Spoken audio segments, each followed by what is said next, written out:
No capítulo anterior, nós falamos sobre como a ordem do nascimento pode influenciar a personalidade e, com isso, o casamento.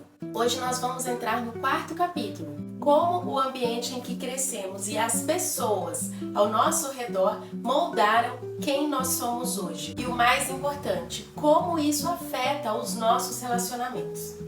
Mas antes de continuar, se você ainda não for inscrito, quero pedir que você já se inscreva, ative o sininho para você sempre ser notificado quando a gente postar um vídeo novo e deixe o seu like para fortalecer aqui o nosso canal. Nesse capítulo, o autor vai identificar alguns tipos de personalidades que podem ser um desafio no casamento.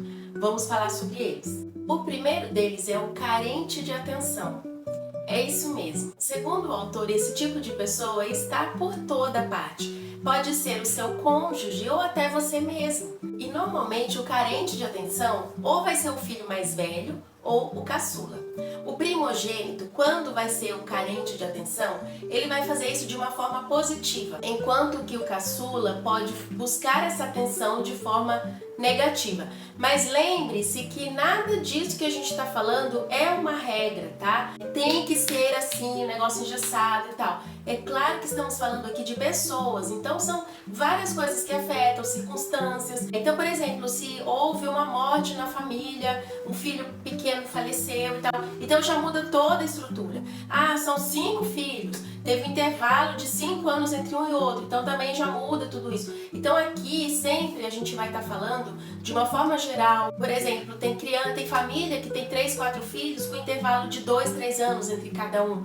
São para esses casos, tá bom? Aí você vai identificar se tudo isso que a gente vai falar aqui, que o autor trata no livro, isso vai se adequar, isso vai se encaixar para a sua realidade. Desde pequenos, nós aprendemos que algumas atitudes que a gente toma na infância vai chamar a atenção dos nossos pais de alguma forma, mesmo que seja de uma forma negativa. Essa percepção acaba refletindo na vida adulta, principalmente no casamento. E aí o autor diz o seguinte: o segredo é muito simples. Se você percebe que o seu cônjuge é uma pessoa carente de atenção, coloque ele no centro. Faça com que ele se sinta visto e valorizado. O autor diz que isso é muito simples para resolver se é algo que você sente que te prejudica, que prejudica o relacionamento, e aquilo que você vê como um problema vai acabar. Outra personalidade, o controlador. Talvez esse seja o mais difícil para lidar no casamento. Existem 2 tipos de controlador. Aquele que sempre quer estar no comando, porque sim, e aquele que quer estar no comando porque de alguma forma ele acha que ele precisa se defender das circunstâncias. Deixa eu falar uma coisa. Kevin Lehman disse que no fundo o controlador tem medo. Ele tem medo de perder o controle, tem medo de ser traído, tem medo de ser magoado.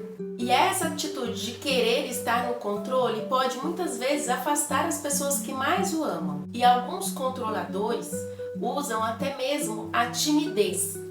Pois é, eu até fiquei pasmada quando eu li isso. Mas alguns podem usar a timidez para controlar a situação, sabe? Porque o tímido muitas vezes quer ser o centro da atenção, só que de uma forma discreta. Alguns usam a timidez para manipular. E eu não tinha entendido o que o autor quis dizer, até que ele deu um exemplo.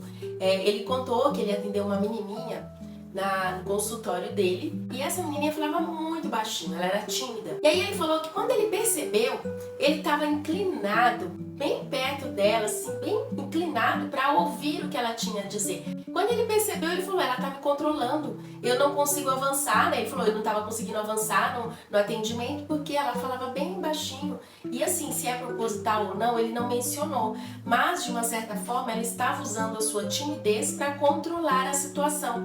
Então, às vezes, o controlador, ele não precisa ser uma pessoa violenta, sabe? Uma pessoa que usa de força para dominar o outro, mas ele também pode usar a sua timidez para, de uma forma discreta, ser o centro da sua atenção. Então, se você é casado com uma pessoa controladora, não ceda ao comportamento dele. A outra personalidade que o autor vem trazer é o mártir. Sabe aquela pessoa que costuma se sacrificar e faz você se sentir culpado?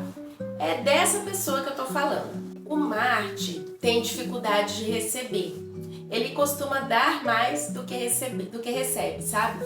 Muitas vezes o mártir cresceu se sentindo indigno de ser amado.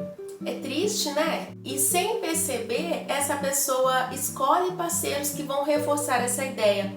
Então, provavelmente o mártir é aquela pessoa que teve um pai violento e que foi muito negligenciado na infância. E aí ele cresce inconscientemente com a sensação, o sentimento de que é inconsciente, tá? Não é algo que ele faz proposital, né? Mas inconscientemente ele vai buscar um relacionamento que o mantenha nessa mesma prisão. Porque isso pra mim é uma prisão, né? Você achar que você é indigno de ser amado, isso é muito triste. Por exemplo, se o seu parceiro é um viciado e ele não busca mudança, ele não busca melhorar, ele não busca cura para aquilo ali, para aquele vício. Segundo o autor, o melhor a se fazer é sair desse relacionamento. Se você é o mártir, pare de colocar esse auto-sacrifício do tipo, eu não mereço coisa melhor, eu mereço ser tratada com indiferença e tal. Se você se vê nessa realidade, o autor sugere um exercício muito poderoso que é o seguinte: se olhe no espelho e com firmeza na sua voz você vai dizer em voz alta: eu mereço amor, eu mereço respeito, eu mereço ser bem tratada. Outra personalidade, o solícito.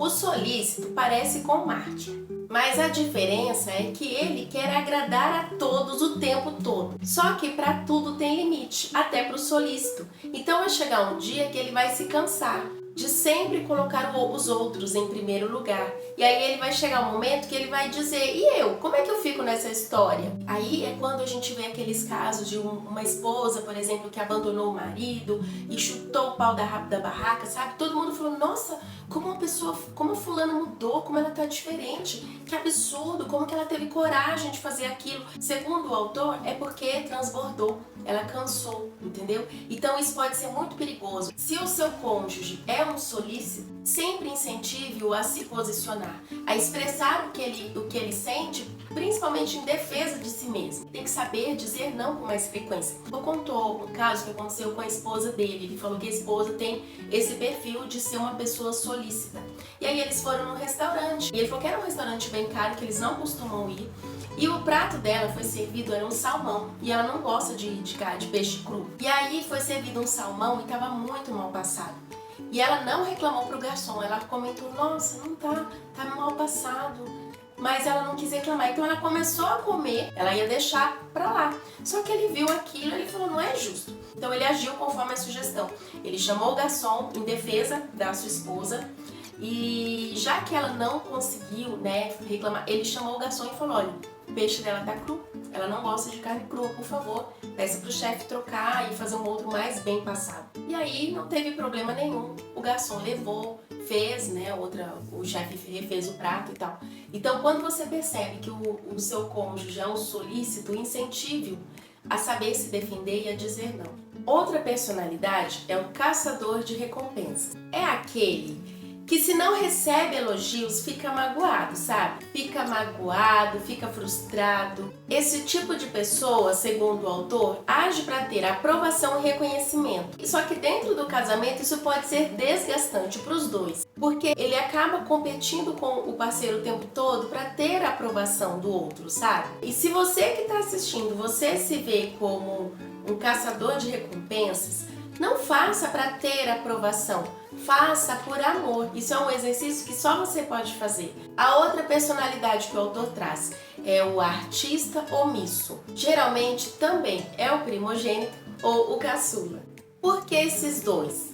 As expectativas são muito altas para o filho mais velho, e quando o filho mais velho é bem sucedido, o caçula tem irmãos bem sucedidos. Aí, como resultado, ele pode sentir que nunca vai ser bom o suficiente quanto o seu irmão mais velho, e por isso ele nem tenta.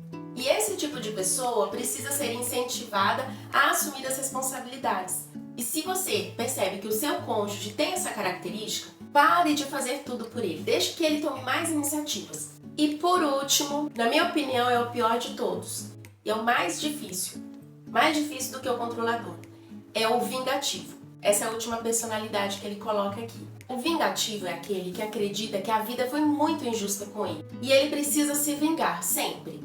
Esse comportamento pode começar na infância e vai crescendo junto com a pessoa. O vingativo costuma ser muito rancoroso e não preciso aprofundar aqui que todo mundo sabe, o rancor pode sim destruir relacionamentos.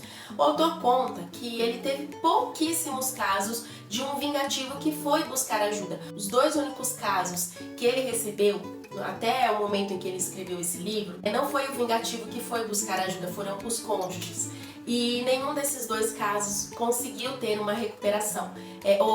Terminou infelizmente em divórcio porque o vingativo acha que ele tem que sim, ele é rancoroso, ele não consegue perdoar a falha do outro. Então é muito difícil conviver com o vingativo. Mas para todas elas, o autor conclui que sim, é possível mudar. Porque muitos estilos de vida, ele chama essas personalidades de estilos de vida. Muitos desses estilos de vida são fortalecidas por crenças erradas. Não precisamos chamar atenção, ser controladores ou querer agradar o tempo todo para sermos valorizados.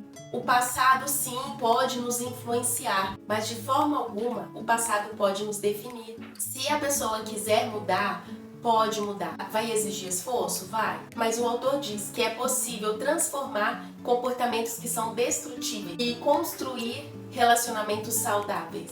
E aí eu queria saber se você se identificou com algum desses estilos ou se você identificou esses comportamentos no seu cônjuge, deixa aqui nos comentários e não esqueça de curtir e deixar o seu like, tá bom? Compartilhe esse vídeo para os outros casais que você conhece, tem muitas coisas ainda que o autor vai trazer. Fique com Deus, uma ótima semana e até quinta-feira no próximo vídeo.